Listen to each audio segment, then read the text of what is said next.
Hello everyone, मैं रंजन प्रकाश आप सभी का स्वागत करता हूं अपने YouTube channel the edu 24 official पे।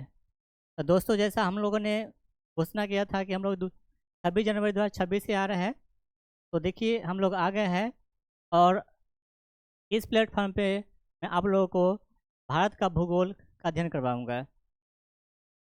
तो आप लोग जुड़िए, साथ साथ अपने दोस्तों को भी जोड़िए और इस वीडियो को है ना अधिक से अधिक लोगों के पास शेयर कीजिए ना। आप इस वीडियो को लाइक कीजिए, सब्सक्राइब कीजिए।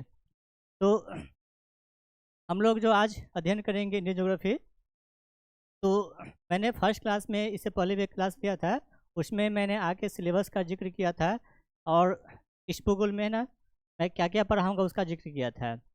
आप लोग चाहे तो उस वीडियो को भी जाके देख सकते हैं। उस वीडियो में बहुत बहुत सारे कमेंट आए थे ना, बहुत लोगों का प्यार भी मिला और कुछ सुझाव भी मिला। एक स्टूडेंट उसमें कमेंट किए थे, क्या मेरा जो क्लास होगा वो सारा क्लास यूट्यूब पर होगा? तो जी हाँ, हम लोग जो भी क्लास लेंगे वो सब का सब है ना यूट्यूब पे आएगा और एक प्ले लिस्ट में होगा ना। सब प्ले लिस्ट में आप जाके देख सकते हैं। तो मेरी जितना भी क्लास आएगी वो सब यूट्यूब पे आएगी ना। आप लोग क्या कीजिएगा, सिलेबस जो रहेगा उसमें ना आप लोग 1 2 3 4 इस प्रकार से जितना टॉपिक रहेंगे आप लोग कॉपी में नोट डाउन कर लेंगे और एक साइड में बॉक्स भी बना लेंगे और उसको टिक करते चलेंगे, ताकि बाद में आप लोग ये नहीं कहिएगा ना कुछ वीडियो रह गए, सिलेबस पूरा कंप्लीट नहीं हुआ है। हम लोग पूरा का पूरा सिलेबस यूट्यूब पे करवाएंगे। तो ठीक है, हम लोग बढ़ते हैं आगे और आज के क्लास में ना स्टार्ट करते हैं और देखते हैं भूगोल में हम लोगों को क्या पढ़ना है। और चलिए ना, जैसे मैंने बताया कि यहाँ पे आज के क्लास में आप लोगों को ना भारत का भूगोल, इंडियन ज्योग्राफी पढ़ाऊँगा। लेकिन उससे पहले ज्योग्राफी जानना बहुत ज़रूरी है कि ज्योग्राफी होता है क्या है। तो ज्योग्राफी जो पढ़ने का जो तरीका है, तो ज्योग्राफी को हम लोग दो पार्ट में बांट के पढ़ेंगे। एक विश्व का भूगोल, विश्व का भूगोल, और एक भारत का भूगोल, भारत का भूगोल।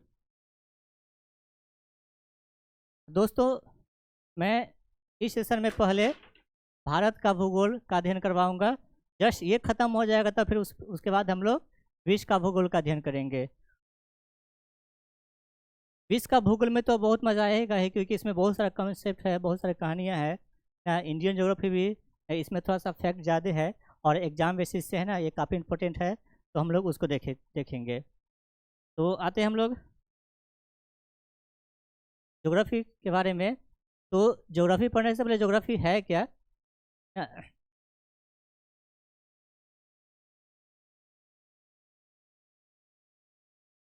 तो देखते हैं ना ज्योग्राफी है क्या।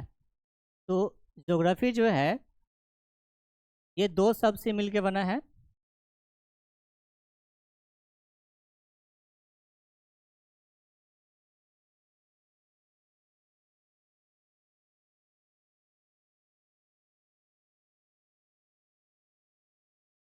जियो, जियोग्राफी है ना। जियो में का अर्थ होता है अर्थ, पृथ्वी।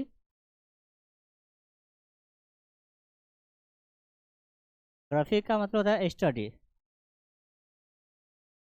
अध्ययन, अध्ययन। यानी कि क्या हो गया, पृथ्वी का अध्ययन। पृथ्वी का अध्ययन ही क्या होती है, ज्योग्राफी है।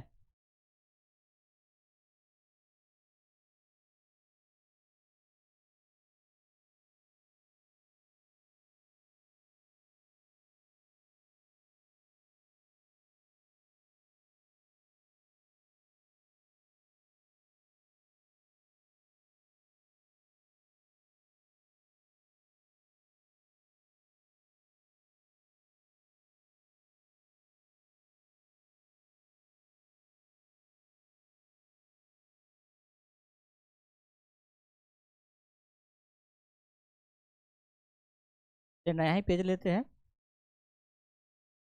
पृथ्वी का जो अध्ययन है, पृथ्वी का अध्ययन, तो पृथ्वी तो है ना बहुत बड़ी है। तो पृथ्वी पर किसका अध्ययन करेंगे? तो संपूर्ण है ना पदार्थ जो होगा, अनंत वस्तुओं का अध्ययन, अनंत वस्तुओं का अध्ययन। पृथ्वी पर जितनी वस्तु है सबका अध्ययन करेंगे ज्योग्राफी के माध्यम से। तो पृथ्वी पर दो प्रकार के वस्तु पाए जाते हैं, एक जैविक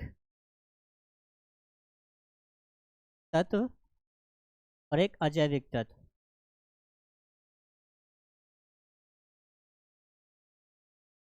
बायोटिक एलिमेंट और एबायोटिक एलिमेंट। जैविक तत्व में आ जाएगा जीव जंतु, पेड़ पौधा, ये सब का अध्ययन करेंगे। अजैविक तत्व में आ जाएगा मृदा, वायु, प्रकाश, ये सब का ही अध्ययन करेंगे, है ना, ज्योग्राफी के माध्यम से।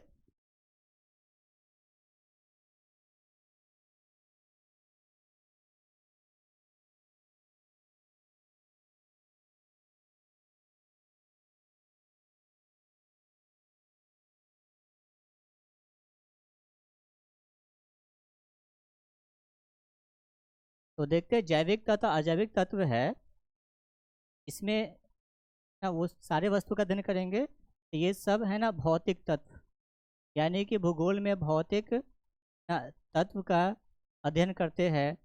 तो भौतिक तत्व वो होता है जिसको छू सकते हैं, देख सकते हैं, महसूस कर सकते हैं, वो सब भौतिक तत्व होते हैं। वे सब का अध्ययन करते हैं। तो एक लंबे समय तक क्या होता था कि ज्योग्राफी का अध्ययन भौतिक तत्वों का किया जाता था और यही ज्योग्राफी माना जाता था। लेकिन बाद में कई सारे ऐसे भूगोलविद आए जिसमें से विशेष योगदान रेटजल का है और पलास का है। उन्होंने कहा कि सिर्फ क्या भौतिक भूगोल का ही अध्ययन भूगोल कहलाएगा? तब यहाँ से उस बाद कंसेप्ट आता है कि नहीं, सिर्फ भौतिक भूगोल का ही अध्ययन नहीं, बल्कि मानव का बहुत महत्वपूर्ण रोल है। और जितना भी भूगोल बेता थे वो मानव को छोड़ के चलते थे, मानव भूगोल के बारे में अध्ययन नहीं करवाते थे। लेकिन जब ये लोग आए तो बोले कि भौतिक भूगोल जो है ना, मानव का काफ़ी अहम रोल है। उसके बाद है ना मानव भूगोल का उदय हुआ, मानव भूगोल का।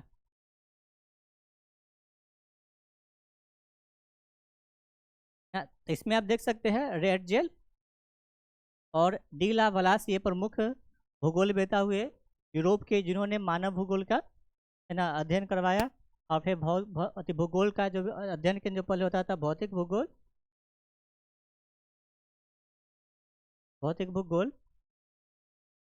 उसके बाद मानव भूगोल, मानव भूगोल।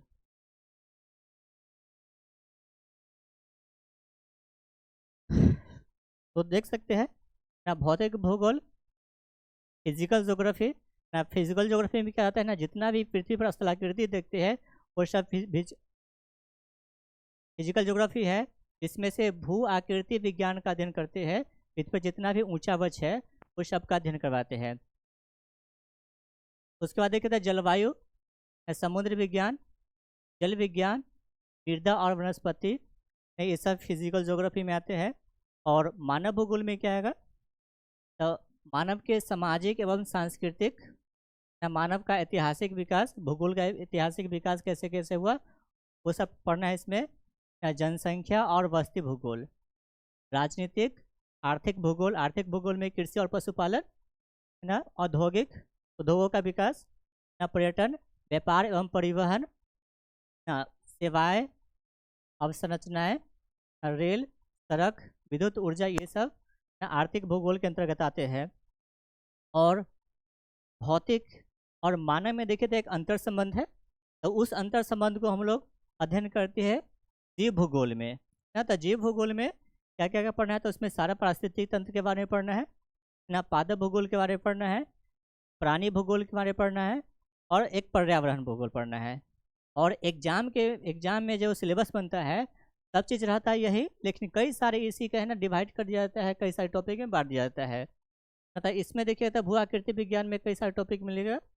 इसी सब से एग्जाम से बेसिस जो टॉपिक होता है,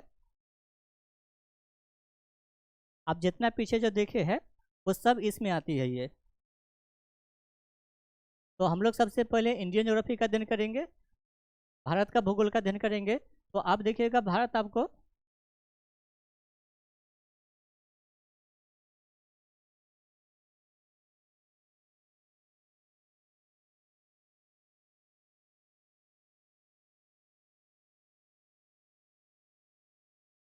नक्शा में इस प्रकार से है। तो भारत का हम लोग जो अध्ययन करेंगे तो इसको कई पार्ट पार्ट में तोड़ तोड़ के करेंगे, इसका वर्गीकरण करके करेंगे। तो जो इंडियन ज्योग्राफी है इसका हम लोग 5 भागों में बांट देंगे। और इंडियन का राजनीतिक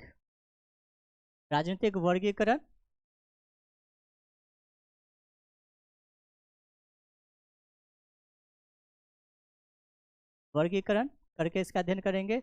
राजनीतिक वर्ग में क्या करेंगे ना, भारत के जो स्थिति है, जो आकार एवं स्थिति को देखेंगे कि भारत कहाँ पे अवस्थित है। एशिया में है, एशिया महाद्वीप है ना, कितने महाद्वीप है, और एशिया महाद्वीप के किस भाग में स्थित है, इसका क्षेत्रफल कितना है, इसकी लंबाई कितनी है, चौड़ाई कितनी किलोमीटर है, अंतर्राष्ट्रीय सीमा रेखा कितनी है, ये सब इसमें देखेंगे।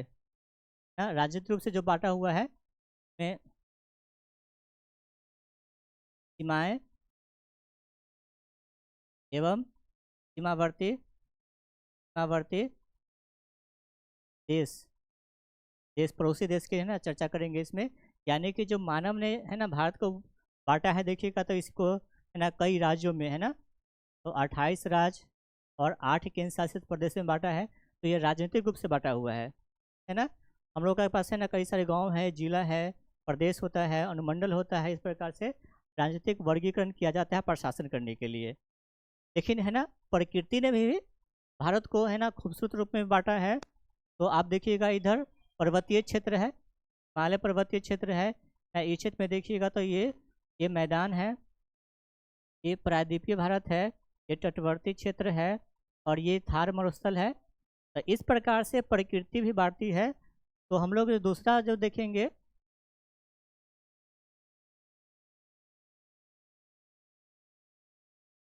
तो है ना भौगोलिक वर्गीकरण में देखेंगे, भौगोलिक वर्गीकरण करेंगे।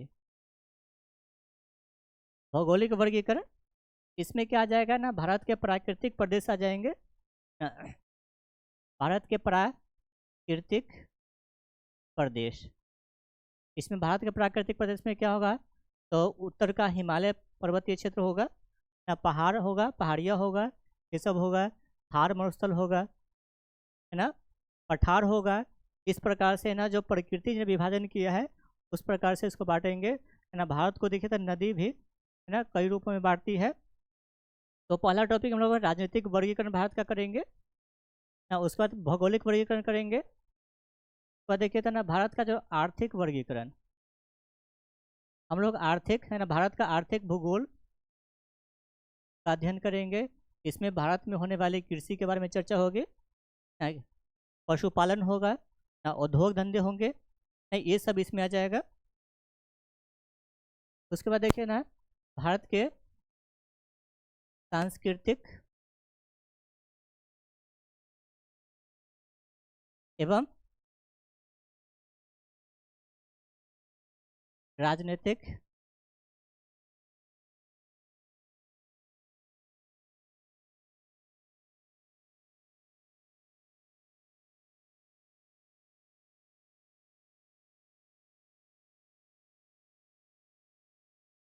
सामाजिक एवं राजनीतिक वर्गीकरण करेंगे। इसमें क्या पढ़ेंगे, तो भारत की है ना भाषा पढ़ेंगे, भारत की है ना जनगणना पढ़ेंगे, जनजाति पढ़ेंगे, ये सब पढ़ेंगे हम लोग। उसके बाद देखिएगा तो भारत के हम लोग पर्यावरण एवं जलवायु का अध्ययन करेंगे, जलवायु का अध्ययन करेंगे। इस रूप में हम लोग है ना भारत को कई भागों में बांट है ना, राजनीतिक रूप से ना, भौगोलिक रूप से है ना, सांस्कृतिक और सामाजिक रूप से, और पर्यावरण और जलवायु के रूप में बांट के हम लोग इसका अध्ययन करेंगे। और इसी सब से है ना टॉपिक निकल के आया है जो मैं आपको दिखाना चाहूँगा। तो इस प्रकार से वही सब का निचोड़ है, यहाँ पे ये टॉपिक है।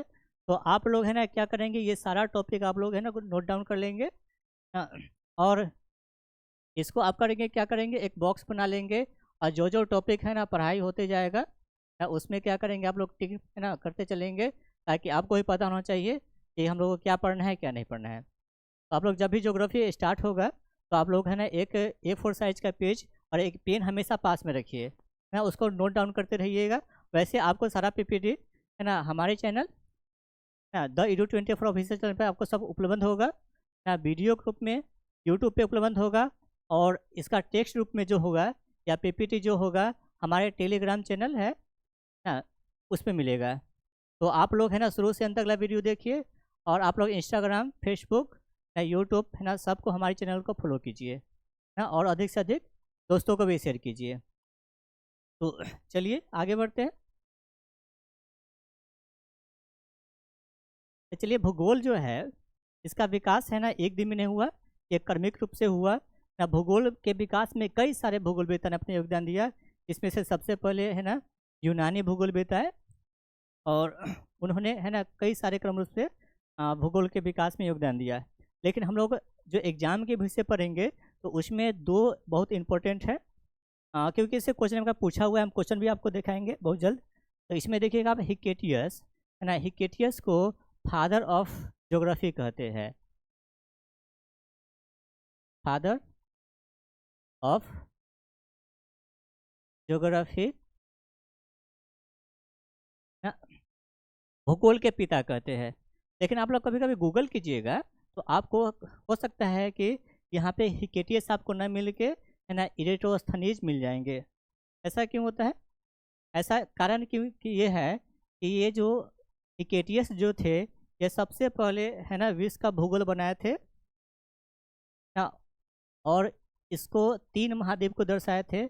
एक उत्तर में देखिएगा तो ये जो उत्तर भाग है उत्तरी गोलार्ध, और ये जो दक्षिणी गोलार्ध है तो इसमें यूरोप, यूरोप को बनाए थे। इस तरह देखिएगा तो ये लीबिया था, और एशिया, एशिया।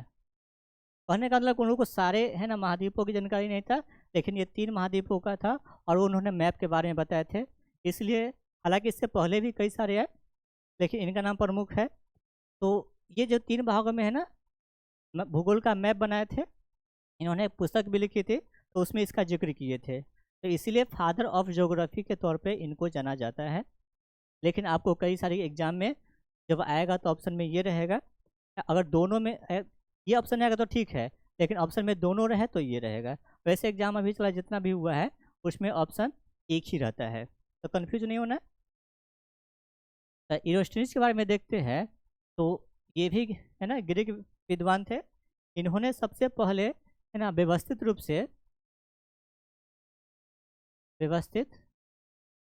ना रूप से ना ये मानचित्र बनाए थे, मानचित्र बनाए थे। और सबसे इम्पोर्टेंट है कि जो ज्योग्राफी सब जो आप अभी जो पढ़ रहे हैं, सबसे पहले ज्योग्राफी शब्द का उपयोग इन्होंने ही किया था। इसलिए कहीं कहीं आपको मिल जाएंगे कि भूगोल के पिता के बारे में कहीं कहीं ऑप्शन में ये भी मिल जाएंगे, लेकिन दोनों में से एक ऑप्शन आएगा तो ये होगा है। तो ये इन्होंने भी है ना, इन्होंने आप जो अक्षांश रेखा और देशांत रेखा की अवधारणा जो देख रहे हैं वो इन्होंने दिया था। हालांकि ग्रीक पद्धति है ना इनके बाद दिया गया था। तो इससे हम संबंधित है ना ये बता इसलिए बता रहे क्योंकि ये क्वेश्चन पूछा हुआ है। तो आप स्क्रीन पे देख सकते हैं, ये क्वेश्चन है ना, भूगोल का जनक किसे कहा जाता है ना। तो इसमें जो होगा कौन सा हो जाएगा, हेरोडोटस, है ना। तो ये क्वेश्चन पूछा हुआ है इसलिए मैंने बता दिया। तो आप लोग है ना जुड़े रहिएगा और लोगों से जुड़िए है ना। अभी अभी आप लोग क्या कीजिए, एक है ना एक लाइक कर दीजिए और शेयर भी कर दीजिए। हालांकि ये तो कहने वाली बात है नहीं ना, आप लोग हम लोगों को है ना प्रोत्साहन कीजिए। चलिए है ना, भारत के अब आते हैं भारत के ज्योग्राफी पे ना, भारत के भूगोल पे। तो भारत का ना सामान्य परिचय देखते हैं। ये भारत है का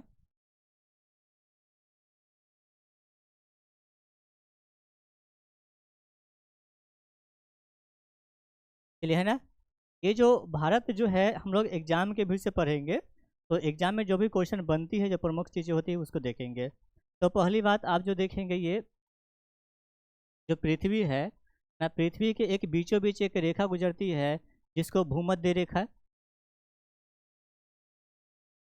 भूमध्य रेखा, भूमध्य रेखा कहा जाता है ना। तो इसमें देखिएगा, तो ये जो पृथ्वी का जो उत्तरी भाग है इसको क्या कहते हैं ना, आप लोग कमेंट करके भी बता सकते हैं। हाँ, इसको बोलते हैं उत्तरी गोलार्ध, उत्तरी गोलार्ध,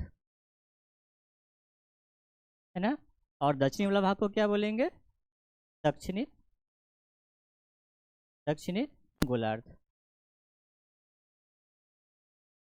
दक्षिणी गोलार्ध, ना दक्षिणी गोलार्ध। इसी प्रकार से देखिएगा, तो ये हो गया नॉर्थ पोल, ये हो गया साउथ पोल। यहाँ से एक उत्तरी और दक्षिणी गोलार्ध को मिलाने में एक काल्पनिक रेखा है।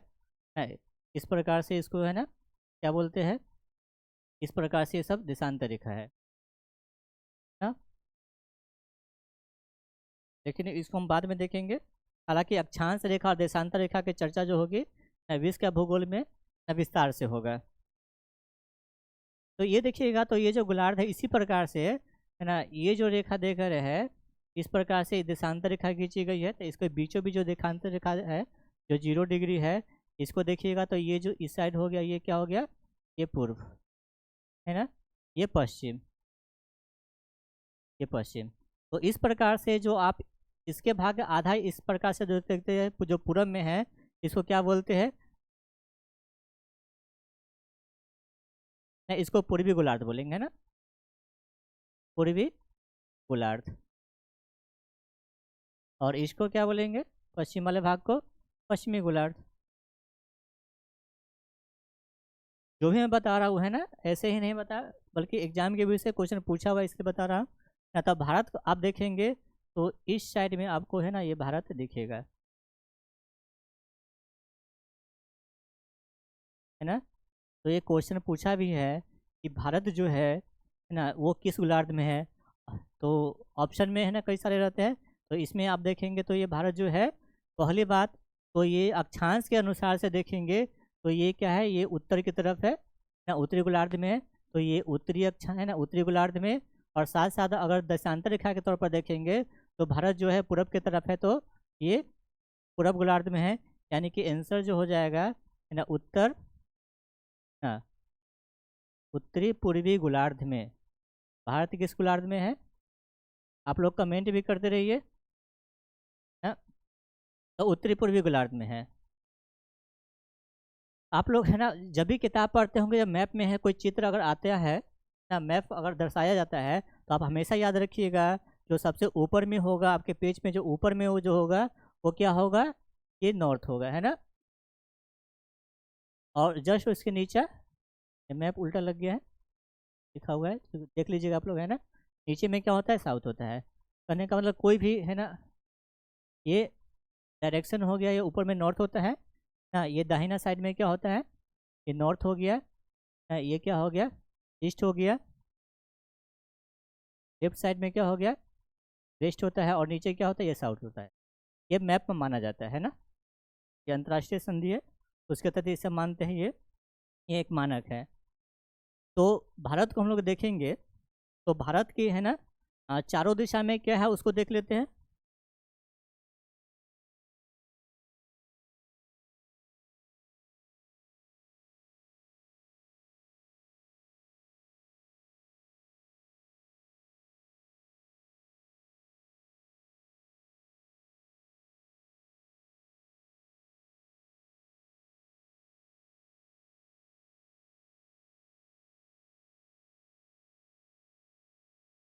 तो दोस्तों ये जो आप देख रहे हैं भारत में, भारत जो है, तो ये भारत के देखिएगा सबसे नीचे जो होगा, दक्षिण में जो होगा, ये हिंद महासागर है ना, हिंद महासागर, इंडियन ओशियन है। और इसके जस्ट पूरब में देखिएगा तो ये भी बंगाल है, बंगाल की खाड़ी, बंगाल की खाड़ी ना। इधर देखिएगा भारत के पश्चिम में जो है ये अरब ये सागर। तो भारत जो है है ना। दक्षिण में देखिएगा हिंद महासागर, पूर्व में बंगाल की खाड़ी, ना पश्चिम में अरब सागर। ये तीन और समुद्र से घिरा हुआ है ना, इसीलिए देखिएगा तो इस क्षेत्र को है ना, ये प्रायद्वीपीय ना भारत के तौर पे जाना जाता है। प्रायद्वीप क्या होता है? वह स्थलखंड जो तीन ओर से जल से घिरा रहता है और एक ओर स्थल से घिरा रहता है। तो भारत के तीन ओर देख लीजिए, और इधर देखिएगा तो यहाँ से यहाँ तक देखिएगा तो भारत के उत्तर में यहाँ पूरा कश्मीर से लेके पूरा अरुणाचल प्रदेश तक देखिएगा तो हिमालय स्थित है ना। ये पर्वतीय भाग है, इस पर्वत का नाम है हिमालय है। इसको भी तीन भागों में बांटा गया है। तो भारत के उत्तर में क्या है? हिमालय है। एक क्वेश्चन पूछा है, अभी आपको दिखाएंगे। तो यहाँ पे देखिएगा तो इस साइड में है ना पाकिस्तान क्षेत्र में, और पाकिस्तान अफगानिस्तान के क्षेत्र में देखिएगा तो यहाँ पे हिंदू कुश पर्वतमाला है। हिंदू कुश ना पर्वतमाला है। और ये जहाँ पे मिलता है, यहाँ पे है ना पामीर का पठार है। पामीर का पठार इस प्रकार से स्थित है। साथ साथ देखेंगे ना, अगर भारत की बात करेंगे तो आप उत्तर पश्चिम में देखिएगा, यहाँ पे है ना हमारे एक पड़ोसी देश है पाकिस्तान। यहाँ पे देखिएगा तो ये उत्तर में ये चीन है। जस्ट ये जो भाग जो देख रहे हैं आपसे यहाँ तक यहाँ पे नेपाल देश है ना, नेपाल और सिक्किम। और इस साइड में देखिएगा तो ये यहाँ पे जो है ये भूटान देश है, भूटान। इधर म्यांमार, और इसके बीच में देखिएगा बांग्लादेश। अभी देख रहे बांग्लादेश ने काफ़ी चर्चा में आती है। इस प्रकार से ना भारत का ये क्षेत्र है। ये एक क्वेश्चन पूछता है कि है ना भारत जो है एशिया महाद्वीप के किस क्षेत्र में है। तो आप एक मैप दिखाते हैं आप लोगों को।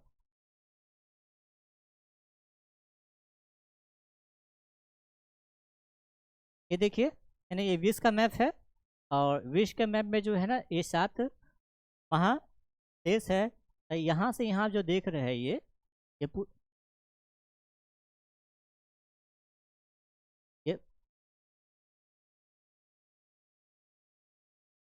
ये देखिए तो एशिया है। तो एशिया को भी हम लोग है ना कई भागों में बांटते हैं, और भारत देखिएगा एशिया के दक्षिण में है। तो भारत जो है ये दक्षिण एशिया में अवस्थित है ना देश है।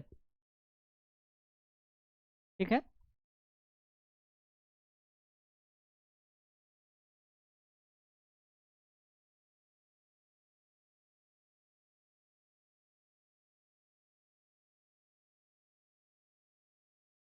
तो दोस्तों देखिएगा ये जो भारत जो देखिएगा, ये जो प्रायद्वीप वाला भाग है यहाँ से यहाँ तक देख लिया देखिएगा तो ये त्रिभुजाकार है। तो कभी कभी पूछ देता है भारतीय ना भारत प्रायद्वीप जो है वो इसका आकार क्या है।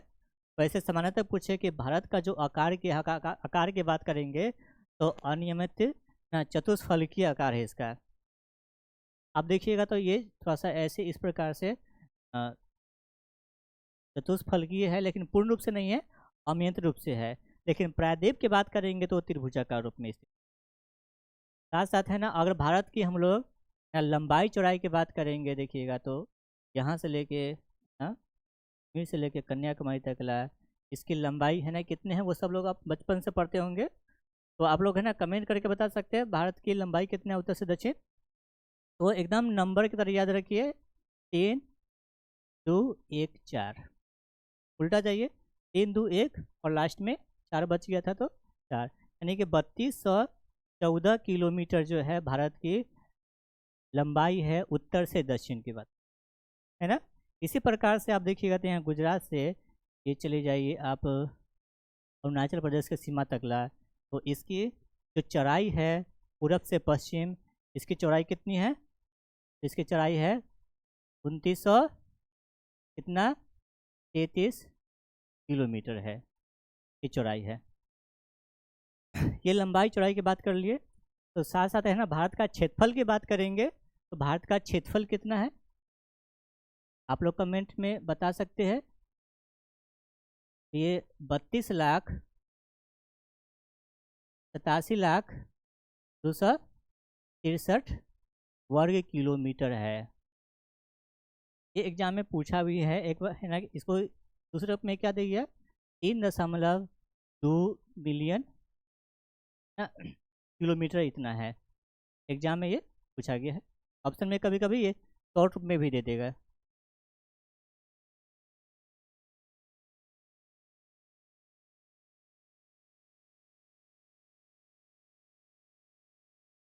तो ठीक है, तो ये भारत है। तो आप लोग भारत जो देखिएगा, तो भारत को कई राज्यों में बांटा गया है। तो आप लोग बता सकते हैं कि भारत में कितने राज्य है और कितने का केंद्र शासित प्रदेश है। तो आप लोग है ना, जब भी स्टडी कीजिएगा तो एक मैप अपने रूम में जरूर रखिएगा दीवार पे, और उसको देखते रहिएगा बारीकी से, है ना। और भी विस्तार से हम लोग पढ़ेंगे। तो आप देखिएगा तो है ना, भारत जो है ये इसमें है ना 28 राज्य, 28 स्टेट है, और 8 केंद्र शासित प्रदेश है। आपके टॉपिक में आगे लिखा होगा, है ना, राज्य और केंद्र शासित प्रदेश, तो उसमें हम लोग है ना चर्चा कर लेंगे। तो 28 राज्य आपको याद होना चाहिए। यहाँ पे देखिए, जम्मू कश्मीर, लद्दाख, पंजाब, है ना, ये हिमाचल प्रदेश, उत्तराखंड, उत्तर प्रदेश, बिहार, सिक्किम। इस प्रकार से आपको याद रहना चाहिए। आप लोग नॉर्थ ईस्ट को जरूर देखिएगा, क्योंकि है ना ये काफ़ी हम लोग इसे कम देखते हैं, उधर ध्यान नहीं जाती है, लेकिन ये बहुत सेंसिटिव क्षेत्र है। उसको आप लोग है ना बारीकी से देखिए ना। सेवन सिस्टर, इधर सेवन सिस्टर में क्वेश्चन पूछा भी गया है, तो आगे आएगी क्लास में हम लोग चर्चा करेंगे।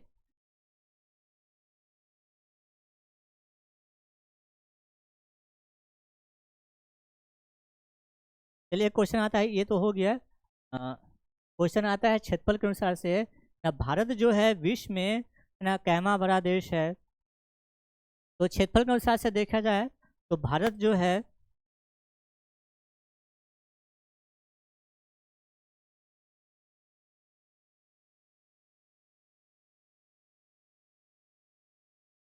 क्षेत्रफल किससे बात करेंगे हम लोग, अगर क्षेत्रफल के अनुसार देखा जाए तो भारत जो है विश्व में 7वां बड़ा देश है। 7वां बड़ा देश है।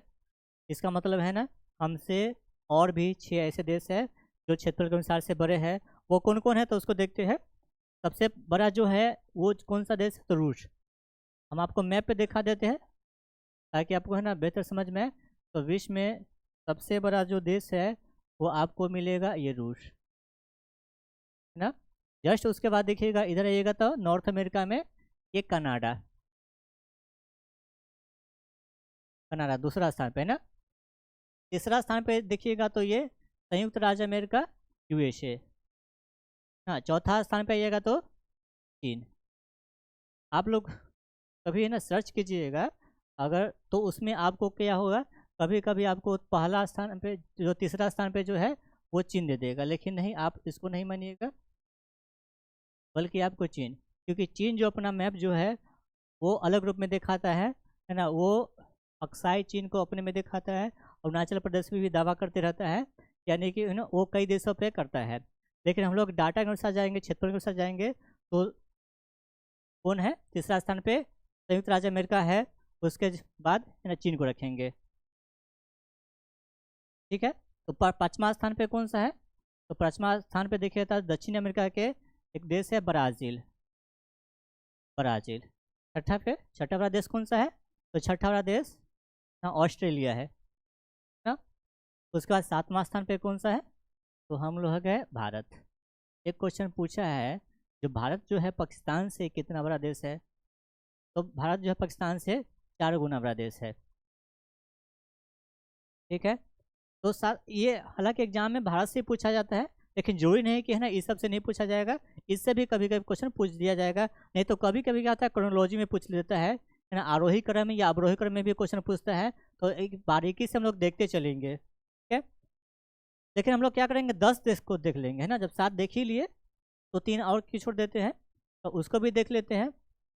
उसके बाद देखिएगा तो 8वां स्थान पे अर्जेंटीना ना, और 9वां स्थान पे जो होगा ये कजाकिस्तान, और 10वां बड़ा देश जो होगा वो अल्जीरिया। हम लोग 10 को है ना एकदम रटना नहीं है, बल्कि इसको है ना एक बार देख लेना है, ताकि एग्जाम में आए तो विकल्प से आप लोग बना सकते। ठीक है, आगे बढ़ते हैं।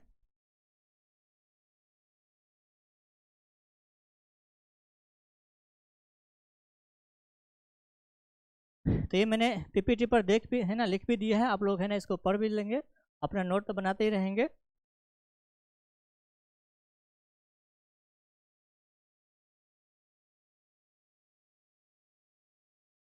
चलिए अब आगे है ना बढ़ते हैं। तो हम लोग है ना भारत का जो अध्ययन करेंगे, तो इसमें अक्षांश रेखा और देशांतर रेखा से भी क्वेश्चन पूछा जाता है। यहाँ पे आइएगा, तो जैसे ये आपका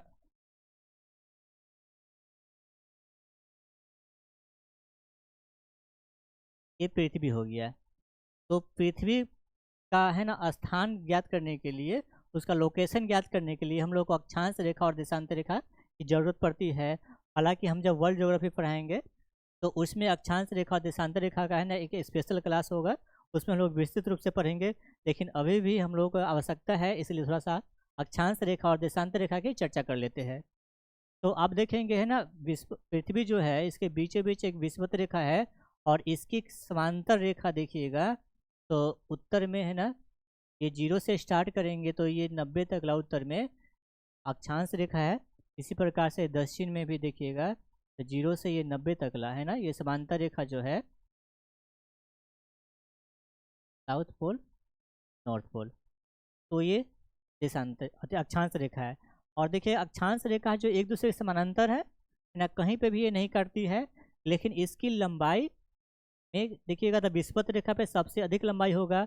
उसके बाद देख रहे हैं कि उसकी लंबाई धीरे धीरे घटते जा रही है। जैसे विषुवत रेखा से ध्रुव की तरफ जाएंगे तो अक्षांश रेखा की लंबाई है ना कमते कमते जाएगी, लेकिन आप देखिएगा तो लेकिन कटेगा नहीं, समांतर रेखा होगा। विषुवत रेखा की जो लंबाई है, ये मोबाइल नंबर की तरह याद रख लीजिए, 12/7 56 या 12/7 या 14 ये किलोमीटर है। ये ध्रुव पे है ना ये कम जाती है, कहीं कहीं 12/7 13 भी किलोमीटर मिलेगा। तो ये है, तो इधर से हम जो जाएंगे तो देखिएगा ये तो 90 डिग्री नॉर्थ की तरफ, और 90 डिग्री जो है ये साउथ की तरफ। तो क्या अक्षांश रेखा, कभी कभी अक्षांश रेखा की संख्या भी पूछ सकता है, जब उनको क्वेश्चन सेट करना होगा तो कुछ भी पूछ सकते हैं। तो अक्षांश रेखा के आप बात करेंगे तो ये 90 कितना हो जाएगा, ये 180। पर एक्चुअल में अक्षांश रेखा की जो संख्या है 180 नहीं है, क्योंकि हम लोग जानते हैं कि ये जो ध्रुव है ये पॉइंट है, कोई है ना रेखा नहीं है ना। जब दो बिंदु के बीच की जो लाइनें होगा वो रेखा होगा, लेकिन जो एक सिर्फ बिंदु होगा वो तो रेखा नहीं, तो उसको रेखा में नहीं काउंट करेंगे। यानी कि इसमें से आप 2 घटा दीजिए तो कितना हो जाएगा, 178।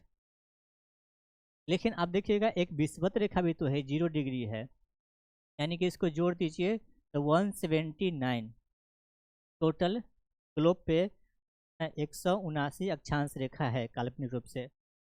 इसी प्रकार से तो ये अक्षांश रेखा।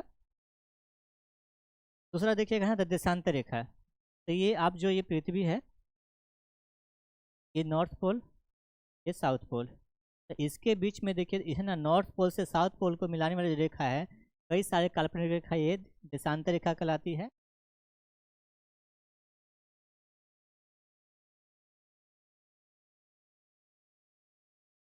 एक्चुअल में ये कोई लाइन खींचा नहीं गया है, बल्कि एक कल्पना किया गया है, ताकि हम लोग को पृथ्वी को है ना अध्ययन करने में आसानी हो, ग्लोब बनाने में, मैप बनाने में आसानी हो, और कौन सा स्थान है कहाँ पे एक्चुअल रूप में ना उसका हम लोग लोकेट कर सके, इसके लिए इसकी आवश्यकता पड़ती है।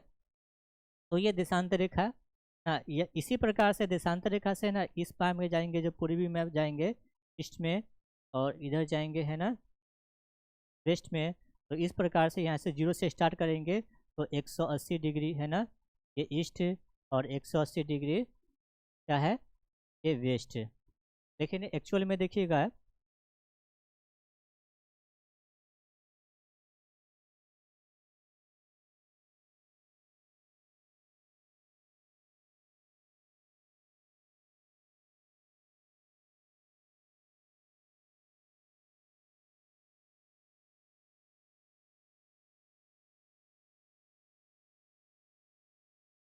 चलिए दूसरा देखते हैं ना, यहाँ पे देख लेते हैं, इसी में देख लेते हैं।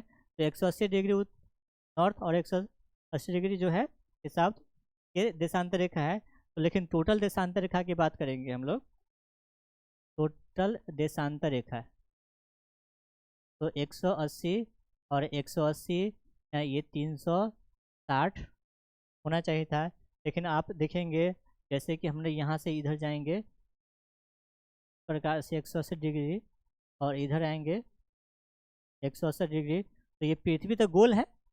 तो जस्ट 0 डिग्री से हम लोग जैसे पीछे जाएंगे तो ये देखिएगा, तो 180 डिग्री जो होगा ईस्ट और 180 डिग्री जो वेस्ट होगा, ये दोनों एक ही होगा, अलग नहीं होगा। लेकिन एक यहाँ पे ये हो जाएगा, ये 0 डिग्री भी तो है। तो टोटल यहाँ पे जो देशांतर रेखा होगा वो कितना होगा, ये 360 ही होगा, क्योंकि एक 0 है। तो यहाँ पे एक 0 भी तो काउंट करेंगे, ये है ना। आगे पढ़ेंगे हम लोग इसको, वर्ल्ड ज्योग्राफी में इसको विस्तार से पढ़ेंगे। तो यहाँ पे देखिएगा तो देशांतर रेखा,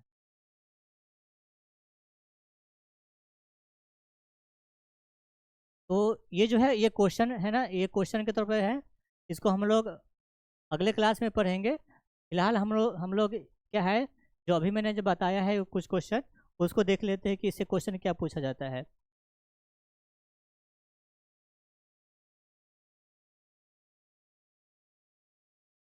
है ना, भूगोल भूगोल जो पढ़ रहे हैं, तो ये एग्जाम के विषय में कितना इंपॉर्टेंट है, जो पढ़ रहे हैं उससे क्वेश्चन पूछा जा रहा है कि नहीं, इसको समझने के लिए हम लोग देख सकते हैं। जो भी मैंने पढ़ाया उससे क्वेश्चन पूछा जाता है। तो देखिए कितना, भारत दक्षिण है ना, एशिया का तीसरा सबसे बड़ा देश है, जो पृथ्वी के भू क्षेत्रफल के भाग में फैला है। तो यहाँ पे देखिएगा, तो आप लोग गहराई से देखिएगा, तो दक्षिण एशिया, अभी मैंने बताया था भारत जो है ये दक्षिण एशिया में स्थित है ना, दक्षिण एशिया में। और तीसरा सबसे बड़ा देश है, यानी कि भारत एशिया के बात करेंगे, हो सकता है अगला बार क्वेश्चन पूछ सकता है कि भारत जो है एशिया में है ना क्या बड़ा देश है। तो तीसरा, पहला कौन, रूस, दूसरा चीन, और तीसरा है ना ये भारत।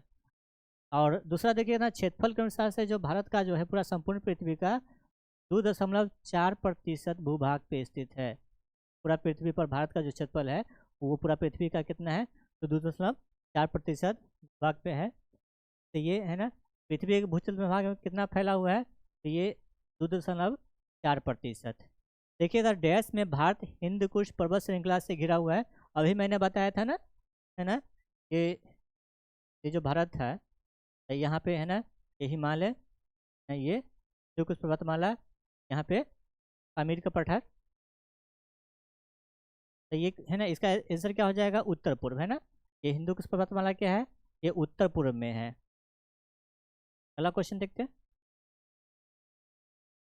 कुल क्षेत्रफल के संदर्भ में विश्व में सबसे बड़े देशों में भारत किस स्थान पे है, तो अभी बताया ना ये 4वां बड़ा देश। आप 10 देश को है ना देख लीजिएगा, ये एग्जाम है ना पूछा हुआ है, हालांकि कई सारे एग्जाम में भी पूछा हुआ है, लेकिन मैंने उदाहरण के तौर पर है ना, ये मैट्रिक स्तरीय जो है ना एसएससी है उसमें पूछा गया है, तो मैंने दिखाया है। देखिए निम्नलिखित कथन में से कौन से भारत के बारे में सही है, सही उत्तर चयन हेतु अधोलिखित कूट का उपयोग कीजिए। तो कूट दिया हुआ है, भारत विश्व का 5वां बड़ा देश है, क्या है, क्या नहीं ना, अभी मैंने बताया नहीं, ये 5वां नहीं है बल्कि 7वां है। यह स्थल मंडल के कुल क्षेत्रफल का लगभग 2.4% भूभाग पे है, तो जी है, एकदम है, ये सही होगा। समूचा भारत उष्णकटिबंधीय में स्थित है, तो जी नहीं, है ना, ये पृथ्वी जो है इसको है ना ये विषुवत रेखा है ना है, और इसके ये 30 से 35 देखिएगा यहाँ पे, सॉरी 30-35 नहीं, कर्क रेखा जो है